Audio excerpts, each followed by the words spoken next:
ನಿಮ್ ವಿರುದ್ಧ ಇಷ್ಟೊಂದ್ ಆರೋಪಗಳಿವೆ, ನಿಮ್ ಮಗನ್ ವಿರುದ್ಧನೂ ಇಷ್ಟೊಂದ್ ಆರೋಪಗಳಿವೆ. ಒಂದ್ ವೇಳೆ ನಿಮ್ ವಿರುದ್ಧ ನಿಮ್ ಮಗನ್ ವಿರುದ್ಧ ಆರೋಪಗಳು ಪ್ರೂವ್ ಆದ್ರೆ ನೀವೇ ಸ್ವತಃ ಅವ್ರಿಗೆ ಶಿಕ್ಷೆ ಕೊಡಿಸ್ತೀರಾ? ಸಹೋದರಿ, ಶಿಕ್ಷೆ ಕೊಡೋದು ಮತ್ತೆ ಬಿಡೋದು ಇದು ಗೌರವಾನ್ವಿತ ನ್ಯಾಯಾಲಯದ ಕೆಲಸ. ಮತ್ತೆ ಈ ವಿಷಯದಲ್ಲಿ ನಾನಲ್ಲ, ರಜತ್ ಶರ್ಮಾಜಿ ಹೇಳ್ಬೋದು. ನಾನ್ ಇಷ್ಟನ್ನ ಹೇಳ್ಬೋದು, ತಂದೆಯಾಗಿ ಕೂಡ ಜವಾಬ್ದಾರಿ ಇರುತ್ತೆ. ಹೌದು, ಒಂದ್ ವೇಳೆ ಮಗ ದಾರಿ ತಪ್ಪಿದ್ರೆ ತಂದೆಗೂ ಕೂಡ ಏನಾದ್ರೂ ಶಿಕ್ಷೆ ಖಂಡಿತ ಕೊಡ್ಬೇಕು. ಹೌದು. ನೀವು ಶಿಕ್ಷೆ ನಿರ್ಧರಿಸಿ, ನೀವೇ ಹೇಳ್ಬಿಡಿ. ನೀವು ಕೇಳಿ. ಸರ್, ಹೇಗೆ ಪೊಲಿಟಿಷಿಯನ್ಸ್ಗೆ ಒಂದ್ ಜವಾಬ್ದಾರಿ ಇರುತ್ತೋ ಸೊಸೈಟಿ ಬಗ್ಗೆ, ಅಂಡ್ ನೀವ್ ಹೇಳ್ತಿದ್ದೀರಾ ನೀವ್ ಇಂಡಿಯಾಗಾಗಿ ಅಂಡ್ ಪೊಲಿಟಿಷಿಯನ್ಸ್ ಒಂದ್ ಮಾದರಿ ಎಕ್ಸಾಂಪಲ್ ಸೆಟ್ ಮಾಡ್ತಾರೆ. ಯಾವ ರೀತಿ ನಿಮ್ ಮಗ ನಿಮ್ ಮಗಳು ಪ್ರತಿ ಕೇಸ್ನಲ್ಲೂ ಇನ್ವಾಲ್ವ್ಡ್ ಆಗಿದಾರೋ, ಸೊ ಯಾವ ಎಕ್ಸಾಂಪಲ್ ನಮ್ ಸೊಸೈಟಿಲಿ ಇವ್ರು ಸೆಟ್ ಮಾಡ್ತಾರೆ? ನೀವು ಅವ್ರ ವಿರುದ್ಧ ಯಾವ ಆಕ್ಷನ್ ತಗೋತಿಲ್ಲ, ಮತ್ತೆ ಭಾರತೀಯರು ಕೋರ್ಟ್ ವಿಟ್ನೆಸ್ ನಲ್ಲೂ ಕೋಆಪರೇಟ್ ಮಾಡ್ತಿಲ್ಲ. ಸೊ ಸೊಸೈಟಿಲಿ ಯಾವ ಎಕ್ಸಾಂಪಲ್ ಕೊಡ್ತಿದ್ದಾರೆ? ಸಹೋದರಿ, ಜವಾಬ್ದಾರಿ ಸೊಸೈಟಿ ಬಗ್ಗೆನೂ ಇರುತ್ತೆ ಮತ್ತೆ ಪರಿವಾರದ ಬಗ್ಗೆನೂ ಇರುತ್ತೆ. ಆ ಜವಾಬ್ದಾರಿಯ ಭಾವನೆ ನಿಮಗೂ ಇರ್ಬೋದು, ಯಾಕಂದ್ರೆ ನಿಮ್ಮನೆಯಲ್ಲೂ ಮಕ್ಕಳಿರ್ಬೋದು. ಮತ್ತೆ ನಾವು ರಾಜಕೀಯ ಮಾಡ್ತೀವಿ, ಆ ಜವಾಬ್ದಾರಿನೂ ಭಾವನೆಯಿಂದ ಮಾಡ್ತೀವಿ. ಜನರಿಗಾಗಿ ಬೆಳಗ್ಗೆಯಿಂದ ರಾತ್ರಿವರೆಗೂ ದಿನವಿಡೀ ಕೆಲಸ ಮಾಡ್ತೀವಿ, ಜನರ ಪರ ಮಾತಾಡ್ತೀವಿ, ಮತ್ತೆ ಅವರ ಹಕ್ಕುಗಳ ಬಗ್ಗೆ ಮಾತಾಡ್ತೀವಿ. ಹಾಗೆ ಪರಿವಾರದ ಜವಾಬ್ದಾರಿನೂ ಇರುತ್ತೆ.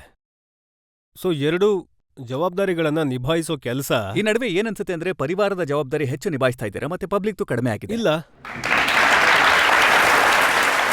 ನಾನ್ ಕೇಳ್ತಾ ಇದ್ದೀನಿ ನೋಡಿ, ಕೋರ್ಟಿನ ಆದೇಶದ ನಂತರ ಕೂಡ ನೀವು ನಿಮ್ಮ ಮಗಳನ್ನ ಆಸ್ ಎವಿಡೆನ್ಸ್, ಸಾಕ್ಷಿಯಾಗಿ ಹಾಜರ್ಪಡಿಸೋದಕ್ಕೆ ನೀವ್ಯಾಕೆ ಹಿಂಜರಿತಾ ಇದ್ದೀರಾ? ನಾನು ಹೇಳ್ತಾ ಇದ್ದೀನಿ, ನ್ಯಾಯಾಲಯದ ಕಲಾಪಗಳನ್ನ ನಾವು ಹೇಗೆ ಅಡ್ಡಿಪಡಿಸ್ಬೋದು? ಅವರು ವಾರೆಂಟ್ ಮಾಡಿದ್ದಾರೆ, ಅವರು ಪಾಸ್ಪೋರ್ಟ್ ಕ್ಯಾನ್ಸಲ್ ಮಾಡಿದ್ದಾರೆ.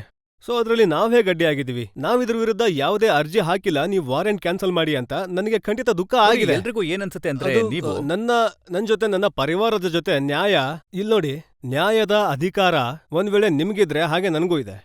ನಾನು ಅದೇ ಸಂವಿಧಾನದ ಅಡಿಯಲ್ಲಿ ಬದುಕ್ತಿದ್ದೀನಿ, ನನ್ನ ಪರಿವಾರನೂ ಇದೇ ದೇಶದಲ್ಲಿ ವಾಸಿಸುತ್ತೆ. ಯಾದವ್ಜಿ, ನಾನು ಈಗ ತಾನೇ ನಿಮಗೆ ಹೇಳ್ತಾ ಇದ್ದೀನಿ, ಒಂದು ಗಂಭೀರವಾದ ನಾನು ಯಾವುದೇ ಇಂತಹ ಒಂದು ಪರಿವಾರಕ್ಕಿಂತಲೂ ಈ ಕಾರಣಕ್ಕೆ ಮೇಲೂ ನನ್ನ ಪರಿವಾರ ಈ ದೇಶದ ಸ್ವಾತಂತ್ರ್ಯಕ್ಕೆ ಬಹಳಷ್ಟು ತೊಂದರೆ ಅನುಭವಿಸಿದೆ. ಯಾದವ್ಜಿ, ನಾನು ಕೇವಲ ಸ್ವಾತಂತ್ರ್ಯದ ನಾನು ಹೇಳ್ತಾ ಇದ್ದೀನಿ. ಅಲ್ಲ, ನೀವು ನಿಮಗೆ ಕೇಳ್ತಾ ಇದ್ದೀನಿ, ನ್ಯಾಯದ ಅಧಿಕಾರ ನನಗಿಲ್ವಾ? ನಿತೀಶ್ ಕಟಾರನ ತಾಯಿ ತಮ್ಮ ಹೇಳಿಕೆನಲ್ಲಿ ಏನ್ ಕೊಟ್ಟಿದ್ದಾರೋ ಅದರಲ್ಲಿ ಅವ್ರು ಹೇಳಿದ್ದಾರೆ, ಅವರ ಹತ್ರ ಇಮೇಲ್ ಇದೆ ನಿಮ್ಮ ಮಗಳದ್ದು, ಅದರಲ್ಲಿ ಅವರು ಬರ್ದಿದ್ದಾರೆ ಅವರು ಪ್ರಯತ್ನ ಪಟ್ಟಿದ್ರಂತೆ ತಮ್ಮ ಅಣ್ಣನನ್ನ ಒಪ್ಸೋದಕ್ಕೆ. ನನ್ನ ಹತ್ರ ನಿತೀಶ್ ಕಟಾರನ ತಾಯಿ ನೀಲಂ ಕಟಾರ ಅವರ ಹಸ್ಬೆಂಡ್ನ ಸಿಬಿಐ ನಡೆಸಿದ್ದ ಇಷ್ಟೊಂದು ಕೇಸ್ನ ಕಂತೆ ನನ್ನ ಹತ್ರ ಇದೆ. ನೀವ್ ಹೇಳೋದಾದ್ರೆ ನಾನು ನಿಮಗೆ ಕೊಡ್ತೀನಿ. ನಿಮ್ಮನ್ನ ಉಳಿಸ್ಕೊಳ್ಳೋದಕ್ಕೆ ಪದೇ ಪದೇ ಬೇರೆಯವ್ರ ಸಹಾಯ ಯಾಕೆ ತಗೋತೀರಾ? ನನ್ನ ಮೇಲೆ ಯಾವ ಆರೋಪ ಇದೆ? ನನ್ನ ಮೇಲೆ ಯಾವ ಆರೋಪ ಇದೆ? ನಾನಂತೂ ಥೇಟ್ ಹಾಗೆ ಇದ್ದೀನಿ, ಹೇಗೆ ರಜಾ ಶರ್ಮಾ ಇದಾರೋ ಹಾಗೆ ಡಿಪಿ ಆದ. ನಿಮಗ್ ನನ್ ಕ್ವೆಶ್ಚನ್ ಏನಂದ್ರೆ, ನೀವ್ ಜೆಸಿಕಾ ಲಾಲಿಗೆ ಹೇಳ್ಬಿಟ್ರಿ ಅವಳು ಅರ್ಧರಾತ್ರಿ ನಗ್ನಳಾಗಿ ಒಂದು ಬಾರಲ್ಲಿ ಡ್ರಿಂಕ್ಸ್ ಸರ್ವ್ ಮಾಡ್ತಾ ಇದ್ಲು ಅಂತ. ಅವಳಿಗೂ ಯಾವ್ದೋ ಒಂದ್ ಅನಿವಾರ್ಯತೆ ಇದ್ದಿರ್ಬೋದಲ್ವಾ? ನೀವ್ ಅದನ್ ತಿಳ್ಕೊಳ್ಳೋ ಬದ್ಲು ಅವಳಿಗೂ ಅವಳ ಹೆಸರಿಗೂ ಮಸಿ ಬಳಿದ್ರಿ. ನಾನ್ ಇಲ್ಲ ಅಂತ ಹೇಳಲ್ಲ, ನಾನಂತೂ ಒಂದು ವ್ಯವಸ್ಥೆ ಬಗ್ಗೆ ಮಾತಾಡ್ದೆ. ನನ್ಗೇನ್ ಪಾಪ ಜೆಸಿಕಾ ಲಾಲ್ ಮೇಲೆ ಯಾವ ದ್ವೇಷನೂ ಇಲ್ಲ. ನಾನ್ ಒಂದು ವ್ಯವಸ್ಥೆ ಬಗ್ಗೆ ಮಾತಾಡ್ದೆ, ಯಾವ ವ್ಯವಸ್ಥೆ ಅಲ್ಲಿ ಇತ್ತೋ. ಕೇವಲ ದ್ವೇಷ ಇಷ್ಟೇ ಇರೋದು, ಅವಳ ಮರ್ಡರ್ ಮಾಡಿದವರ ಪರ. ಇಲ್ಲ, ನೋಡಿ, ಕೊಲೆಗಾರನಿಗೆ ಶಿಕ್ಷೆ ಕೊಡ್ಸೋದ್ ಬಿಟ್ಟು ಅವಳ ಹೆಸರಿಗೆ ಮಸಿ ಬಳಿದ್ರಿ. ಆಕ್ಚುಲಿ ನೀವ್ ಅವಳ ಕೊಲೆಗಾರನಿಗೆ ಶಿಕ್ಷೆ ಕೊಡಿಸ್ತೀನಿ ಅಂತ ಹೇಳಿ. ಸೋನಿಯಾಜಿ, ನಾನು ವ್ಯವಸ್ಥೆಯ ವಿರುದ್ಧ. ಮತ್ತೆ ಇವತ್ತು ನಾನು ಬಯಸೋದು ಏನು ಅಂದ್ರೆ, ನಿಜವಾದ ಕೊಲೆಗಾರನನ್ನ ಹುಡುಕಿ ಅವನಿಗೆ ಶಿಕ್ಷೆ ಕೊಡ್ಸೋ ಕೆಲಸ ಆಗ್ಬೇಕು. ನಾನೆಲ್ಲಿ ಬೇಡ ಅಂತಿದ್ದೀನಿ ಈ ವಿಷಯಕ್ಕೆ. ಯಾದವ್ಜಿ, ಇದೇ ಮಾತನ್ನ ನೀವು ನಿತೀಶ್ ಕಟಾರ ಮರ್ಡರ್ ಕೇಸ್ ಬಗ್ಗೆನೂ ಹೇಳ್ತೀರಾ? ನಿತೀಶ್ನ ಮರ್ಡರ್ ಮಾಡಿದವನಿಗೆ ಶಿಕ್ಷೆ ಆಗ್ಬೇಕು ಅಂತ. ಖಂಡಿತವಾಗ್ಲೂ, ಆದ್ರೆ ಸತ್ಯಾಂಶದ ಆಧಾರದ ಮೇಲಾದ್ರೂ ಆಗ್ಬೇಕು. ಅಪರಾಧ ಅಂತೂ ಆಗ್ಬಾರ್ದು, ಅನ್ಯಾಯ ಅಂತೂ ಯಾರ ಮೇಲೂ ಆಗ್ಬಾರ್ದು, ಸುಳ್ಳಂತೂ ಆಧಾರರಹಿತ ಅಂತೂ ಆಗ್ಬಾರ್ದು. ಅದು ಮಾತ್ರ ಸತ್ಯನಾ? ಎದುರಿ ಕರೀರಿ, ನನ್ನ ಎದುರಿ ಕರೀರಿ. ನಾನಂತೂ ಓಪನ್ ಆಗಿ ಕೇಳ್ತಿದ್ದೀನಿ ನಿಮ್ಗೆ, ನನ್ನ ಎದುರಿ ಕರೀರಿ ಅಂತವ್ರನ್ನ. ಯಾರು ಸತ್ಯ ಹೇಳಕ್ ಬಯಸ್ತಾರೋ ಅವ್ರನ್ನ ಇಷ್ಟಪಡ್ತೀರಾ? ನೀವ್ ಕೇಳೋದಕ್ಕೆ ಇಷ್ಟಪಡ್ತೀರಾ? ಆ ಮಹಿಳೆ ಯಾವ ಹುಡುಗ ಸತ್ತೋದ್ನೋ ಅವನ ತಾಯಿ ಏನ್ ಹೇಳ್ತಾರೆ ಅಂತ ಕೇಳೋದಕ್ಕೆ ಇಷ್ಟಪಡ್ತೀರಾ ನೀವು? ನಾನು ಕೇಳಿಸ್ತೀನಿ ನಿಮ್ಗೆ. ಇಲ್ಲ, ನೀವ್ ಒಂದ್ ನಿಮಿಷ ಕೇಳಿಸ್ಕೊಳ್ಳಿ. ನೀವು ತುಂಬಾ ಇನ್ಸಿಸ್ಟ್ ಮಾಡ್ತಾ ಇದ್ದೀರಾ, ನಾನು ನಿಮ್ಗೆ ಕೇಳಿಸ್ತೀನಿ. ನಿತೀಶ್ ಕಟಾರನ ತಾಯಿ, ಆ ಮಹಿಳೆ ಯಾರು ತನ್ನ ಮಗ ಸತ್ತ ಮೇಲೆ ಪ್ರತಿ ಕ್ಷಣ ನಿಮ್ಮ ಜೊತೆ ಹೋರಾಡ್ತಾ ಇದ್ದಾಳೆ, ಆಕೆ ನಿಮ್ ಬಗ್ಗೆ ಏನ್ ಹೇಳ್ತಾರೆ ಅದನ್ನ ಸ್ವಲ್ಪ ಕೇಳಿಸ್ ನೋಡಿ. ಯಾವ ವಿಷಯ ನ್ಯಾಯಾಲಯದಲ್ಲಿದೆಯೋ ಅದನ್ನ ನೀವು ಕೇಳಿಸಬಹುದು, ಅದನ್ನ ಕೇಳಬಹುದು. ನಾನಂತೂ ಹೇಳಾಗಿದೆ, ನ್ಯಾಯಾಲಯಕ್ಕೂ ಮೇಲಿದೆ. ಸಾಕ್ಷಿಗಳು ಬರ್ಲಿಲ್ಲ, ಸಾಕ್ಷಿಗಳು ಇನ್ನೂ ಇರ್ಬೇಕಿತ್ತು. ನಿತೀಶ್ ಜೊತೆಗಿದ್ದ ಫ್ರೆಂಡ್ಸೂ ಬಂದ್ರು, ಅವರು ಸಹ ಕಂಪ್ಲೀಟ್ಲಿ ಇಲ್ಲ ಅಂತ ಹೇಳಕ್ಕಾಗ್ಲಿಲ್ಲ, ಯಾಕಂದ್ರೆ ಫೋಟೋಗ್ರಾಫ್ಸ್ ಇತ್ತು, ಅವು ಅಲ್ಲೇ ಇದ್ವು. ಮತ್ತೆ ಅವ್ನ್ ಫ್ರೆಂಡ್ಸ್ ಒಳ್ಳೆ ಮಕ್ಕಳು, ಅವ್ರು ಎಷ್ಟು ನೇರವಾಗಿ ಮಾತಾಡ್ಬೋದಿತ್ತು, ಅವರಿಂದ ಆಗ್ಲಿಲ್ಲ. ಯಾವಾಗ ಸಾಕ್ಷಿ ಕೊಡ್ತಿದ್ರೋ ಯಾವಾಗ ನಾನ್ ಕೊಡ್ತಿದ್ನೋ ಕಮ್ಮಿ ಅಂದ್ರು 15 ಜನ ನಿಂತಿದ್ರು. ನಾನ್ ಅವ್ರಿಗೆ ಹೇಳ್ಬೇಕಾಯ್ತು ನಂಗ್ ಸ್ವಲ್ಪ ಆಕ್ಸಿಜನ್ ಸಿಗ್ಲಿ ಬಿಡಿ ನೀವ್ ಕೂತ್ಕೊಳ್ಳಿ ಅಂತ. ಸೊ ನೀವ್ ಯೋಚಿಸ್ಬಹುದು ಕಾಲೇಜಿಂದ ಬಂದ್ ಹುಡ್ಗ-ಹುಡ್ಗಿರ್ಗೆ ಎಷ್ಟ್ ತೊಂದ್ರೆ ಆಗ್ತಿರ್ಬಹುದು. ಯಾವಾಗ ಈ ರೀತಿ ಇಷ್ಟೊಂದ್ ಜನ ನಿಂತ್ಕೊಂಡು ಇಂಟಿಮಿಡೇಟ್ ಮಾಡ್ಬೋದು ಮಾತಾಡುವಾಗ. ಸಾಕ್ಷಿ ಹೇಳುವಾಗ ಸಾಕ್ಷಿಗಳನ್ನ ಹೆದರಿಸುವಂತ ಕೆಲಸ ನಿಮ್ಮ ಜನ ಮಾಡ್ತಾರೆ. ಯಾವತ್ತೂ ಇಲ್ಲ. ಇದು ಕೇವಲ ಸುಳ್ಳು ಆರೋಪ. ಇದು ಕೇವಲ ನಿಮ್ಮ ಆಲೋಚನೆಗಳ ಕಟ್ಟುಕತೆ. ನನ್ನ ಆಲೋಚನೆ ಅಲ್ಲ, ಇದನ್ನ ಸ್ವತಃ ಸಾಕ್ಷಿ ಹೇಳ್ತಾ ಇದ್ದಾರೆ. ಸರಿ, ಯಾದವ್ಜಿ. ಸರಿ ಯಾದವ್ಜಿ, ಯಾವ ತಾಯಿಯ ಮಗ ಸತ್ತಿದ್ದಾನೋ ಇವತ್ತಿನವರೆಗೂ ಒಂದೇ ಒಂದು ಫೋಟೋಗ್ರಾಫ್, ಒಂದೇ ಒಂದು ಮೀಡಿಯಾದವರು ಹೇಳ್ಬೋದಾ ಡಿ ಪಿ ಯಾದವ್ ಯಾವಾಗಾದ್ರೂ ನ್ಯಾಯಾಲಯಕ್ಕೆ ಹೋಗಿದ್ದ? ನೀವೇನ್ ಹೇಳ್ತೀರೋ? ಯಾದವ್ಜಿ, ನಾನ್ ನ್ಯಾಯಾಲಯಕ್ಕೂ ಹೋಗಿಲ್ಲ ಇವತ್ತಿನವರೆಗೂ. ಇಲ್ಲ ಇದು ಆ ತಾಯಿಯ ಹೇಳಿಕೆ. ಯಾರು ತನ್ನ ಮಗನನ್ನ ಕಳ್ಕೊಂಡಿದ್ದಾರೋ ಆಕೆ. ಒಂದ್ ವೇಳೆ ಮಹಿಳೆ ಮನ್ಸಿಗೆ ಬಂದಾಗ ಹೇಳಿದ್ರು, ನಾನಂತೂ ಎಲ್ಲೂ. ನಿಮ್ಮ ಮಗ 4 ವರ್ಷದಿಂದ ಜೈಲಲ್ಲಿದ್ದಾನೆ. ಎಷ್ಟು ತೊಂದರೆ ಆಗಿದೆ. ಮಗನನ್ನ ಕಳ್ಕೊಂಡಂತ ತಾಯಿಗೆ ಸಂಕಟ ಆಗೋದಿಲ್ವಾ? ಖಂಡಿತ ಆಗೇ ಆಗುತ್ತೆ. ನಾನೇನಿಲ್ಲ ಅಂದೆ. ನೀವು ಸುಳ್ಳು ಹೇಳ್ತಾ ಇದ್ದಾರೆ ಅಂತೀರಾ? ಆದ್ರೆ ಸುಳ್ಳು ಆರೋಪ ಅಂತೂ ಹಾಕ್ಲೇಬಾರ್ದು ಅಲ್ವಾ?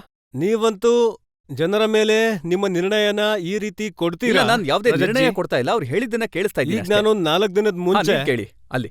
ಯಾದವ್ಜಿ, ನಾನ್ ನಿಮ್ಗೇನ್ ಹೇಳಕ್ ಬಯಸ್ತೀನಿ ಅಂದ್ರೆ, ನೀವು ಪದೇ ಪದೇ ಹೇಳ್ತಿದ್ದೀರಾ ಕರ್ಕೊಂಡ್ ಬನ್ನಿ, ಅವ್ರು ನನ್ ಮುಂದ್ ಕರ್ಕೊಂಡ್ ಬನ್ನಿ ಅಂತ. ಹೇಳ್ಬೇಕು ಅಂದ್ರೆ ನಿಮಗ್ ಹೇಳಕ್ಕೂ ಭಯ ಆಗ್ತಿದೆ. ನೀವೆಲ್ಲಿ ನನ್ನನ್ನು ಕಿಡ್ನಾಪ್ ಮಾಡಿಸ್ತೀರೋ ಅಂತ ನನಗೆ ನಿಜವಾಗ್ಲೂ ತುಂಬಾ ಭಯ ಆಗ್ತಿದೆ. ನನ್ನಂತ ಹುಡ್ಗಿನೇ ನಿಮ್ ಮುಂದೆ ಭಯ ಪಡ್ತಿದೀನಿ ಅಂದ್ರೆ ನಿಮ್ಮಿಂದ ಪೀಡಿತರಾಗಿರೋರ್ಗೆ ನಿಮ್ಮನ್ ನೋಡಿ ಎಷ್ಟು ಭಯ ಆಗ್ಬೋದು ಹೇಳಿ? ಜನ ಹೇಳ್ತಿರೋದು ಇದನ್ನೇ, ಅವ್ರು ನಮ್ಮನ್ ಸಾಯಿಸ್ಬಿಡ್ತಾರೆ, ನಮ್ಮನ್ ಕಿಡ್ನಾಪ್ ಮಾಡಿಸ್ತಾರೆ, ಅದಕ್ಕೆ ಅವ್ರಿಗೆ ಎದುರು ಹಾಕೊಳಕ್ ಆಗ್ತಾ ಇಲ್ಲ. ನಿಮ್ಮನ್ ನೋಡಿ ಹೆದರ್ತಾರೆ. ನಾನು ತಂಗಿ ಮಗಳ ಹಾಗೆ ನೋಡ್ತೀನಿ. ಮತ್ತೆ ಏನ್ ರಜಜ್ಜಿ ಕರೆದ್ರ ನಿಮ್ಮನ್ನ? ಇಲ್ಲ ರಜಜ್ಜಿ, ನನ್ನ ಪ್ರಕಾರ ನನಗೆ ಹೀಗೆ ಅನಿಸ್ತಾ ಇದೆ. ಏನ್ ರಜಜ್ಜಿ ಕರೆದ್ರ ನಿಮ್ಮನ್ನ? ಯಾದವ್ಜಿ, ಆದ್ರೂ ನಾನು ಹೇಳಕ್ ಇಷ್ಟಪಡ್ತೀನಿ. ನಾನ್ ನಡುಕ್ತಾ ಇದ್ದೀನಿ ನಿಮ್ ಜೊತೆ ಮಾತಾಡೋದು. ಯಾದವ್ಜಿ, ಒಂದ್ ವೇಳೆ ನೀವು ಪಬ್ಲಿಕ್ ಜೊತೆ ಜಗಳ ಕೇಳಿದ್ರೆ ಬಹಳ ದೊಡ್ಡ ಬೆಲೆ ಕಟ್ಟಬೇಕಾಗತ್ತೆ. ಇಲ್ಲ, ನಾನು ಯಾವತ್ತೂ ಇಳಿಯಲ್ಲ. This lady here in the last row. ನಾನಂತೂ ನಾನಂತೂ ಸತ್ಯ ಹೇಳೋಕ್ ಪ್ರಯತ್ನ ಮಾಡ್ತಿದ್ದೀನಿ. ನೀವು ವಾಸ್ತವದಲ್ಲಿ ಸತ್ಯ ಹೇಳೋದಕ್ಕೆ ತಪ್ಪಿಸ್ಕೋತಾ ಇದ್ದೀರಾ. ರಜಜ್ಜಿ, ನೀವು ನನ್ನ ನಂಬಿ ನನಗೆ ಖುಷಿ ಆಗುತ್ತೆ. ಒಂದ್ ವೇಳೆ ನೀವು ನನ್ನನ್ನ ಮತ್ತೆ ಕರೆದ್ರೆ 3ನೇ ಸಲ ಕರೀರಿ. ನನಗೆ ನೋವಾಗೋದು ಇದೇ ವಿಷಯಕ್ಕೆ. ಮೀಡಿಯಾ ನಮ್ಮನ್ನ ಯಾವತ್ತೂ ಕರೆಯೋದೇ ಇಲ್ಲ. ಒಬ್ರು ಪರನೇ ಮಾತಾಡ್ತಿರ್ತಾರೆ. ಇವತ್ತು ಮೊದಲನೇ ಸಲ ನಾನು 4 ವರ್ಷದ ನಂತರ, ನಾನು 5 ವರ್ಷದ ನಂತರ ರಜಜ್ಜಿಯವರ ಮುಂದೆ ಇದ್ದೀನಿ. ಮತ್ತೆ ಈ ಕೇಸ್ಗಳಲ್ಲಿ ಕಮ್ಮಿ ಅಂದ್ರು 10 ಇಂಟರ್ವ್ಯೂನ ರಜಜ್ಜಿಯವರು ತಗೊಂಡಿದ್ದಾರೆ. ಒಬ್ರ ರಜಜ್ಜಿ ಬಗ್ಗೆ ಮಾತಾಡ್ತಿಲ್ಲ, ಮುಂದೆ ನಿಂತಿದ್ದಾರೆ. ಅದಕ್ಕೆ ಹೇಳಿದೆ. ಬೇರೆ ಚಾನೆಲ್ಗಳು ಹೇಗೆ ಅಂದ್ರೆ ಯಾರು ಯಾವತ್ತೂ ಡಿ ಪಿ ಯಾದವ್ಗೆ ಫೋನ್ ಕೂಡ ಮಾಡಿಲ್ಲ. ನೀವು ನಿಮ್ ಪರವಾಗಾದ್ರೂ ಹೇಳಿ. ಆದ್ರೆ ಯಾದವ್ಜಿ, ನಿಮ್ಮನ್ನ ಕರೆದಿದ್ದಕ್ಕೆ ಇಲ್ಲಿವರೆಗೂ ಒಂದು ಧನ್ಯವಾದ ಕೂಡ. ಧನ್ಯವಾದ. ನಾನಂತೂ ಬಹಳ ಇಲ್ಲ. ವಾಸ್ತವದಲ್ಲಿ ರಜಜ್ಜಿ ನನಗೆ ಅವಕಾಶ ಕೊಟ್ರು. ನಾನ್ ಪದೇ ಪದೇ ಧನ್ಯವಾದ ಇವ್ರಿಗೆ ಇದಕ್ಕೋಸ್ಕರ ಮಾಡ್ತೀನಿ. ನನಗೆ ನನ್ನ ಮಾತು ಹೇಳೋಕ್ ಅವಕಾಶ ಕೊಟ್ರು. ನಮ್ಮನ್ನಂತೂ ಈ ರೀತಿ. ಆದ್ರೆ ನೀವು ನಿಮ್ಮ ಇಡೀ ಶಕ್ತಿನ ಕೇವಲ ಇದನ್ನ ಸಾಬೀತುಪಡಿಸೋದಕ್ಕೆ ಉಪಯೋಗಿಸ್ತಾ ಇದ್ದೀರಾ. ನಿಮ್ಮನ್ನ ಕರೆಸಿ ನಾವೇನೋ ತಪ್ಪು ಮಾಡಿದ್ವಿ ಅನ್ನೋ. ಇಲ್ಲ, ತಪ್ಪಲ್ಲ. ನೀವು ಒಳ್ಳೇದನ್ನ ಮಾಡಿದ್ರಿ. ಯಾಕಂದ್ರೆ ನನ್ನ ಮಾತನ್ನ ಪಬ್ಲಿಕ್ ತನಕ ತಲುಪಿಸೋ ಕೆಲಸ ನೀವು ಮಾಡಿದೀರಾ. ಧನ್ಯವಾದ ರಜಾ ಶರ್ಮಾಜಿಗೆ. ಕನಿಷ್ಠ ಪಕ್ಷ ಅವ್ರು ನಮ್ಮನ್ನ ಕರೆದ್ರಲ್ಲ. ಹಾ, ಒಬ್ಬೊಬ್ರಾಗಿ. ನೀವು ಅಲ್ಲಿ ಲಾಸ್ಟ್ ರೌಂಡ್ ಅಲ್ಲಿ. ನಿಮ್ಗೂ ಸಹ ಗೊತ್ತು, ಬೇಕಿದ್ರೆ ನೀವ್ ಅದ್ರ ಬಗ್ಗೆ ಡೆನಿ ಮಾಡಿ. ನಿಮ್ಗೂ ಗೊತ್ತಿದೆ, ನಿಮ್ ಮಗ ನಿತೀಶ್ ಕಟಾರ ಕೇಸ್ನಲ್ಲಿ ಮತ್ತೆ ಜೆಸಿಕಾ ಲಾಲ್ ಮರ್ಡರ್ ಕೇಸ್ನಲ್ಲಿ ಇನ್ವಾಲ್ವ್ ಆಗಿದ್ದಾನೆ. ನನ್ ಕ್ವೆಶ್ಚನ್, ಭಾರತಿ ಯಾರು ನಿಮ್ ಮಗಳು ಇಂಗ್ಲೆಂಡ್ ನಲ್ಲಿದ್ಲು, ಅಲ್ಲಿಂದನೂ ನಾಪತ್ತೆಯಾಗಿದ್ದಾಳೆ. ನೀವ್ ಅವಳನ್ನ ವಾಪಸ್ ಕರ್ಸೋ ಅರೇಂಜ್ಮೆಂಟ್ ಮಾಡ್ತಿದ್ದೀರೋ ಇಲ್ವೋ? ನೋಡಿ ಸಹೋದರಿ, ಇದೇನು ಕೇಸ್ಗಳಲ್ಲಿ ಇನ್ವಾಲ್ವ್ ಆಗಿರೋ ವಿಷಯ ಏನಿದೆ, ಇದ್ರ ಬಗ್ಗೆ ನಾನು ಮೊದಲೇ ಸ್ಪಷ್ಟನೆ ಕೊಟ್ಟಿದ್ದೀನಿ. ಮತ್ತೆ ಹೇಳಿದ್ದೀನಿ ಕೂಡ. ಇವೆಲ್ಲ ನ್ಯಾಯಾಲಯದಲ್ಲಿ ನಡೀತಿರೋ ವಿಷಯಗಳು. ಕೆಲವು ಶಕ್ತಿಶಾಲಿ ಜನರು, ಕೆಲವು ದೊಡ್ಡ ವ್ಯಕ್ತಿಗಳು, ಕೆಲವು ಮೀಡಿಯಾದ ವ್ಯಕ್ತಿಗಳು ನ್ಯಾಯಾಲಯಕ್ಕೆ ಮೇಲೆ ನಿಂತು ಮಾತಾಡ್ಬೋದು. ಹೇಗೆ ಇವ್ರು ಮಾತಾಡ್ತಿದಾರೋ, ನನ್ನಂಥ ವ್ಯಕ್ತಿ ನ್ಯಾಯಾಲಯದ ಬಗ್ಗೆ ಏನ್ ಹೇಳಕ್ ಸಾಧ್ಯ? ನಾನಂತೂ ಕಾನೂನು ಮತ್ತು ನ್ಯಾಯಾಲಯವನ್ನ ನಂಬುವಂತ ವ್ಯಕ್ತಿ, ತಲೆಬಾಗಿ ಅದನ್ನ ಗೌರವಿಸೋನು. ಯಾವುದೇ ತೀರ್ಪು ಕೊಟ್ರು ಒಪ್ಕೊಳ್ಳೋ ಜನರು ನಾವು. ಒಬ್ಬೊಬ್ರಾಗಿ ಪ್ಲೀಸ್ ಹೀಗೆ ಮಾತಾಡಬೇಡಿ ಮಧ್ಯದಲ್ಲಿ.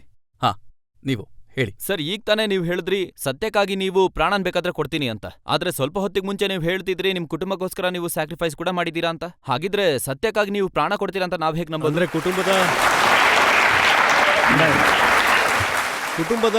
ಕುಟುಂಬದ ಮಾತು ಸತ್ಯವಾಗಿರೋಕೆ ಸಾಧ್ಯ ಇಲ್ವಾ? ನಿಮ್ ಕುಟುಂಬದವರು ನಿಮಗೇನಾದ್ರೂ ಹೇಳಿದ್ರೆ ಅದನ್ನ ಸುಳ್ಳು ಅಂತ ಅನ್ಕೋತೀರಾ? ಮನುಷ್ಯನ್ಗೆ ಫ್ಯಾಮಿಲೀಸ್ ರೆಸ್ಪಾನ್ಸಿಬಿಲಿಟೀಸ್ ಮತ್ತೆ ಸಮಾಜದ ಕಡೆಗೆ ಕೆಲವು ರೆಸ್ಪಾನ್ಸಿಬಿಲಿಟೀಸ್ ಇರುತ್ತೆ ಅಂತ ನೀವೇ ಹೇಳಿದ್ರಿ. ಸಮಾಜ ಅಂದ್ರೆ ಜನರು ನಿಮ್ಮನ್ನ ಆಯ್ಕೆ ಮಾಡಿ ಕಳಿಸ್ತಿದ್ದಾರೆ ಅಂತ ನಿಮಗ್ ಅನ್ನಿಸ್ತಾ ಇಲ್ವಾ? ತಮ್ಮ ಪ್ರತಿನಿಧಿಯಾಗಿ ಕಳಿಸ್ತಾ ಇದಾರೆ ಅಂತ. ಅವಾಗ ನಿಮ್ ರೆಸ್ಪಾನ್ಸಿಬಿಲಿಟಿ ಸಮಾಜದ ಕಡೆನೆ ಜಾಸ್ತಿ ಇರ್ಬೇಕಲ್ವಾ, ಕುಟುಂಬದ್ಕಿಂತ ಜಾಸ್ತಿ? ನೀವ್ ಕೋರ್ಟ್ನ ತುಂಬಾ ಜಾಸ್ತಿ ರೆಸ್ಪೆಕ್ಟ್ ಮಾಡ್ತೀರಾ ಅಂತ ಹೇಳಿದ್ರಿ. ಹಾಗಾದ್ರೆ ಕೋರ್ಟ್ ನಿಮ್ ಮಗ್ಳಿಗೆ ವಾರೆಂಟ್ ಜಾರಿ ಮಾಡೋ ಪರಿಸ್ಥಿತಿ ಯಾಕೆ ಬಂತು? ಅವ್ರು ಯಾಕೆ ಬಂದಿಲ್ಲ? ಮತ್ತೆ ಮೂರನೇದೇನಂದ್ರೆ, ನೀವು ಮಾಧ್ಯಮ ಮೇಲೆ ಪದೇ ಪದೇ ಆರೋಪ ಮಾಡ್ತಾ ಇದ್ದೀರಾ. ಮಾಧ್ಯಮಗಳನ್ನ ಯಾರನ್ ಬೇಕಾದ್ರೂ ದೇವ್ರನಾಗ್ ಮಾಡ್ಬೋದು ಅಂತ. ಹಾಗಾದ್ರೆ ಮಾಧ್ಯಮಗಳು ನಿಮ್ಮನ್ನ ಯಾಕೆ ದೇವ್ರನಾಗ್ ಮಾಡಿಲ್ಲ? ನೀವಂತದ್ ಏನ್ ಮಾಡಿದೀರಾ ಮಾಧ್ಯಮಗಳಿಗೆ ನಿಮ್ ಹಿಂದೆ ಬೀಳೋದಕ್ಕೆ?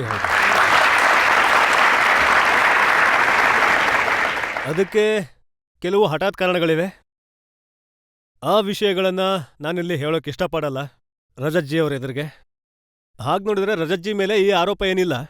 ಆದ್ರೆ ಮಾಧ್ಯಮದ ಹಿಂದೆ, ಮಾಧ್ಯಮದ ಬ್ಯಾಕಲ್ಲಿ ಎಂಥ ದೊಡ್ಡ ಶಕ್ತಿಶಾಲಿ ಜನರು ಇದ್ದಾರೆ ಅಂದ್ರೆ ಬಹುಶಃ ಅದ್ರ ಬಗ್ಗೆ ಅಂದಾಜು ಕೂಡ ನಿಮಗಿಲ್ಲ.